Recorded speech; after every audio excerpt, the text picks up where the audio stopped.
Your voice, your opinion, your community. Fact TV, free speech protected.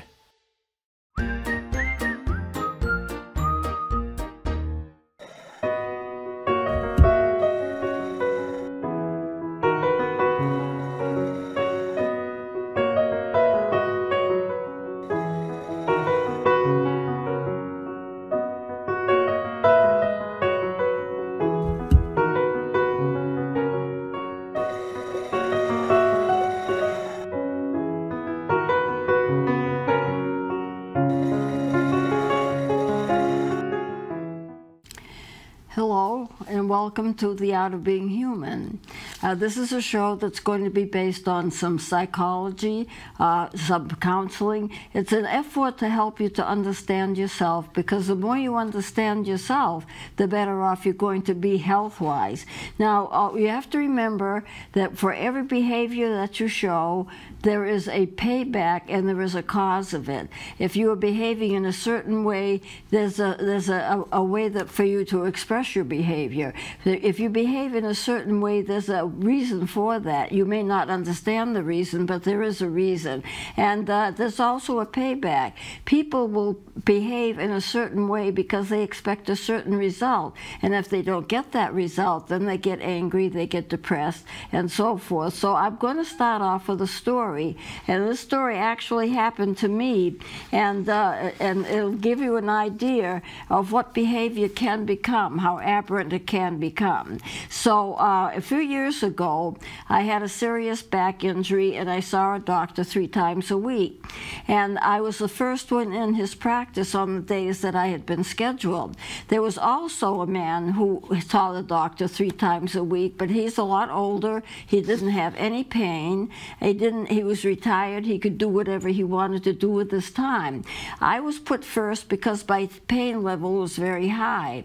Now, he was very unhappy because he wasn't first. I was first every time I was there. He was second. And he started to grumble. Why can't I be first? I want to be first. It's my turn to be first. And as the days went by, the grumbling got louder and louder and louder. And I thought, should I intervene or should I just ignore it? For the most part, I ignored it until one day he kind of had a meltdown. And his meltdown was so bad, he actually stood up and he started yelling, "It's my turn to be first. I want to be first. Why can't I be first?" And I didn't know whether I should intervene or just kind of laugh about it. But then he stood up, he took his jacket, he rolled it up in a ball, and he started throwing it. He was aiming to hit the secretary. And I knew at that point I had to intervene, because he had gotten to the point where it was uncontrollable. He actually wanted to hurt somebody because he wasn't first. And because I would normally say, I don't care. I don't have to be first. If I don't mind if somebody else is first. And I was going to tell the doctor that. I did tell the doctor that. But it was just something that was interesting to me that it got to that point. So I decided to intervene. And I talked to the doctor about it. And the doctor said he was going to talk to him. And if he didn't want to be second, then he better find another doctor, because I was going to be first because of my pain level. I kind of got a kick out of it, but when he acted like he was going to hit somebody, then that was a time that he had to be challenged with that. And the thought occurred to me that anyone who can stamp their feet, holler, and throw something probably wasn't in as much pain as I was in anyway. So the doctor did talk to him, and I don't know what the outside end of it was, but the doctor talked to him, and I didn't see him after that. The doctor told me he was going to tell him either behave appropriately or find another doctor. At any rate, I never saw him after that. He may have been dismissed, but I'm not sure whether he was or not. So ordinarily, when you look at something like that, you want to say, grow up. A temper tantrum is the province of a 2-year-old, but not when you're in your 70s. But there's a lot more going on here. As I said before, if you behave in a certain way to get a certain result and it doesn't work, you resort to anger or depression. And a lot of behavior is due to getting what you want. But then there are other things to consider here. It goes to a deeper level. A person like that who acts like they're on top of things, they need to be first, and they get really observable behavior that's annoying, they usually don't feel like they're first. They usually feel uncomfortable, they feel that they're not worthy, they have a poor self-concept. A self-concept is how you feel about yourself. It can be negative, it can be positive, it can be somewhere in between. And for most of us, it's somewhere in between. We generally have positive feelings about ourselves, but sometimes a few negative feelings as well. So in this case, I would have to say he was very uncomfortable. He did not feel like he was worthy, and the whole thing is like a show to prove that he is something that he is not. Sometimes to prove to himself that he is better than he is, or to prove to other people that he is better than he thinks they think they are. So self-concept is based on how you think that other people think about you, and it gets a little bit complicated. So I would say that this person stamping his feet and throwing things in his 70s was a good key to the fact that he doesn't feel good about himself at all. And so he's trying to prove to himself that he is a good person, that he's better than he really is, but he doesn't think he's better than he really is. Now, how much of this is something that he recognizes is another question. People can behave in a certain way and they don't recognize what they're doing. They don't recognize how bad it is. They don't recognize how other people feel about them. Sometimes children who are mean and to other kids, they're trying to prove to themselves that they're better than they are, but they may not be conscious of it. A lot of behavior is based on things that we don't understand. And so if you're going in for counseling, what the counselor has to do is to figure out why you feel the way that you do. Now remember this about psychology. It's a study of observable behavior. Observable behavior is behavior that you can see. Some people would say psychology is a study of the mind, but that's not technically true because you can't see the mind. You can see behavior, and the behavior that you see is what you're responding to. Because people will see your behavior and then they will judge what you are like based on what they see. They're not looking directly at the mind. So it becomes very interesting. Psychology is an interesting field to study because two people can act the same for different reasons. Two people can act differently for the same reason. Now with the tests that they have now and all of the technical skills they have now, they can pretty much judge a lot more than we used to be able to because it was strictly on behavior and nothing else but behavior. But you make inferences on the mind because of what the behavior is.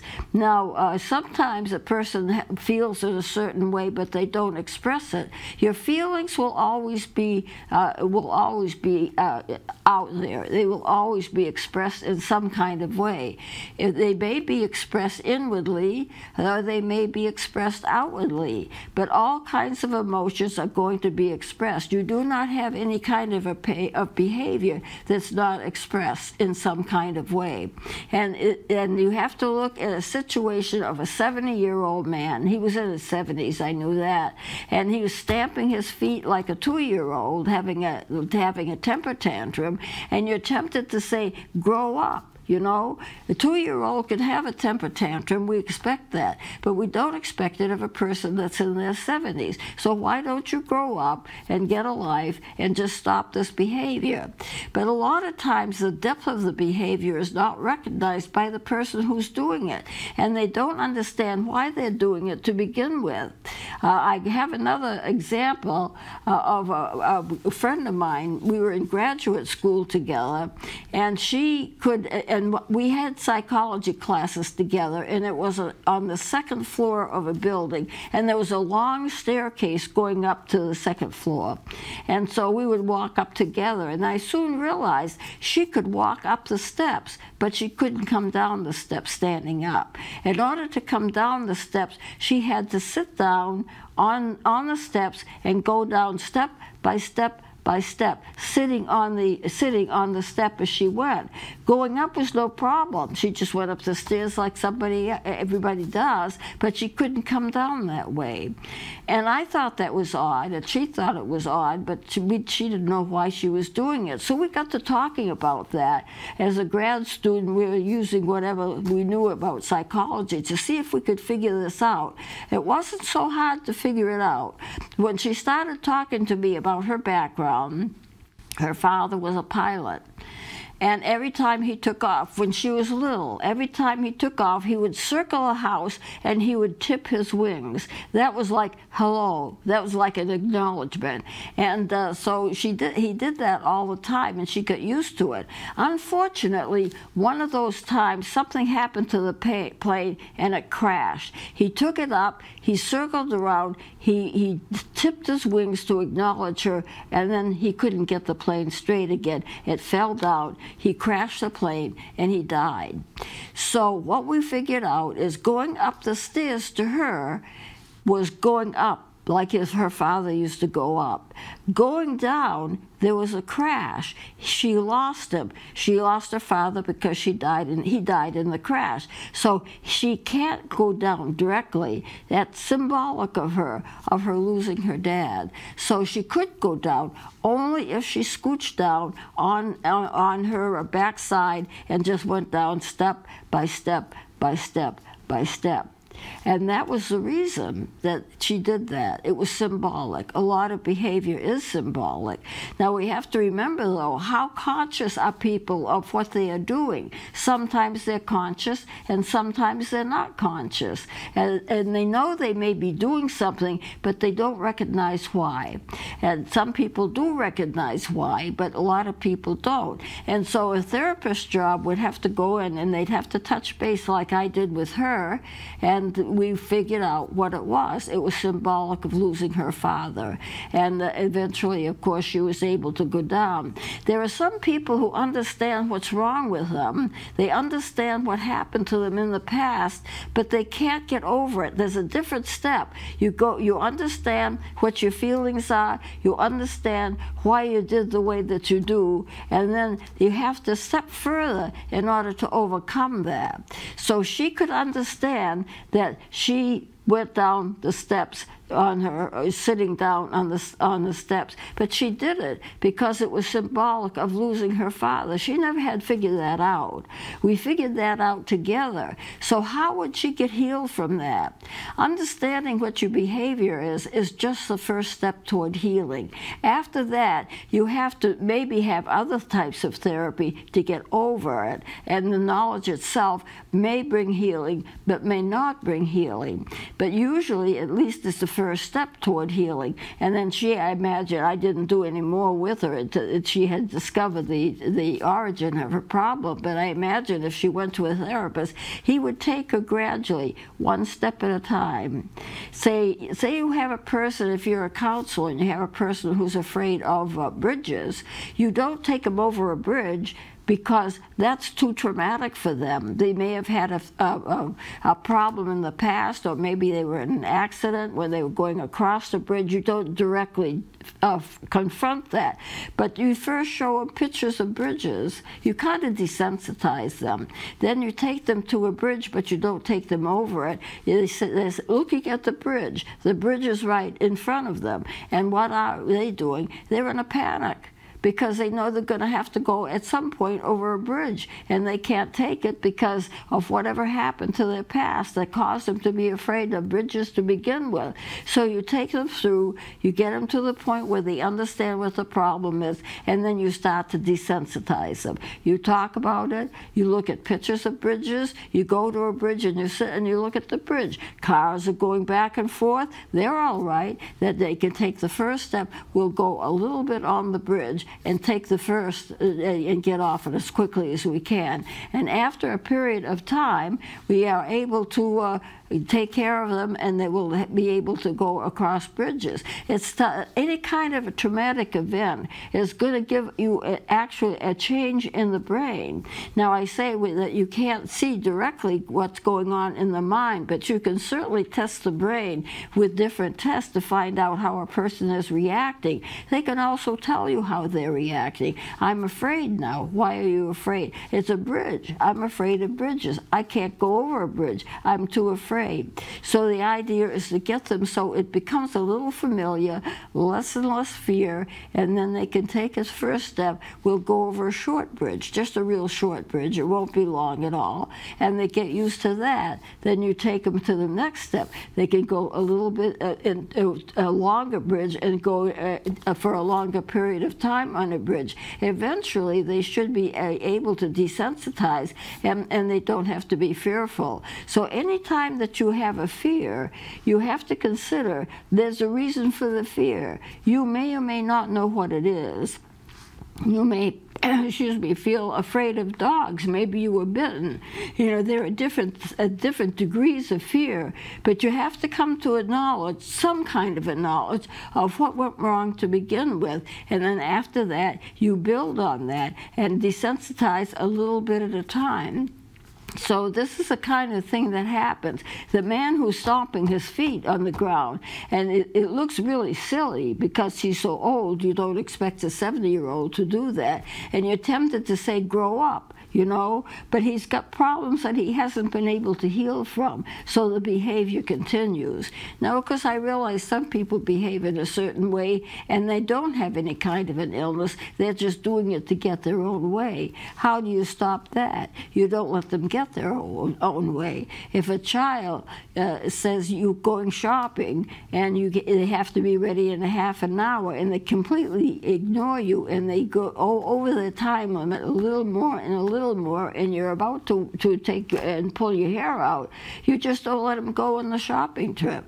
I'm going, but you weren't on time, so you're going to stay here, and I'm going by myself, but I want to come. Yes, but you disobeyed me. You didn't fit in your schedule the fact that it's going to take you a certain amount of time to get rest or to put on your shoes, something like that, you know. So you have to know individually what is going on with the person in order to be able to work with them. And I've worked with a lot of people. I had a counseling service for over 20 years, and I've worked with a lot of people. And after a while, you get to know people well enough to know where they're at and why are they acting a certain way. If it's a therapeutic issue, you need all your time and all your patience to work with them and gradually get them over the hump. If it's just for selfish reasons, you just don't let them get by. I had one student who threatened to commit suicide.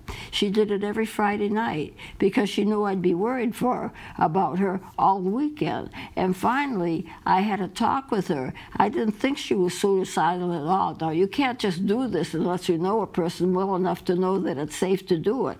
But I finally talked to her, and I said, you know, you threaten suicide to me every Friday. I think it's because you want me to worry about you every weekend. And I says, I'm not going to worry about you every weekend. It's your decision. I don't want you to do anything to yourself. I don't want you to commit suicide, but I'm not going to sit and worry all weekend because you made a threat. Because the choice is yours, whether you live or whether you don't live. And I'm not a judge of that, and neither will I be responsible if it happens, because I've already talked to you about it, and you have to be responsible for your own decisions. And it worked. With her, it worked, and she never attempted to talk to me about suicide again. She was fine.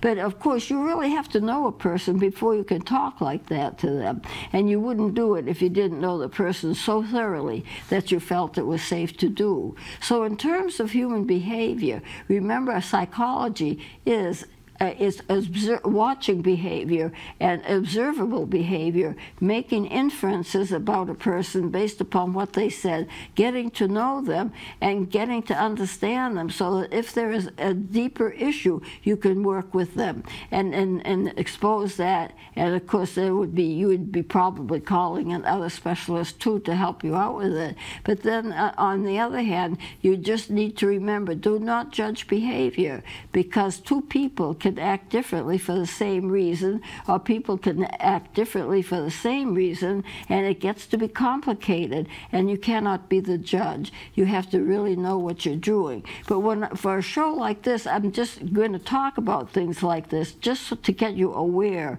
of how complicated human behavior is, and also maybe to help you with your own self-understanding. So I'll close it here, and we'll continue with these shows next time. Thank you for watching.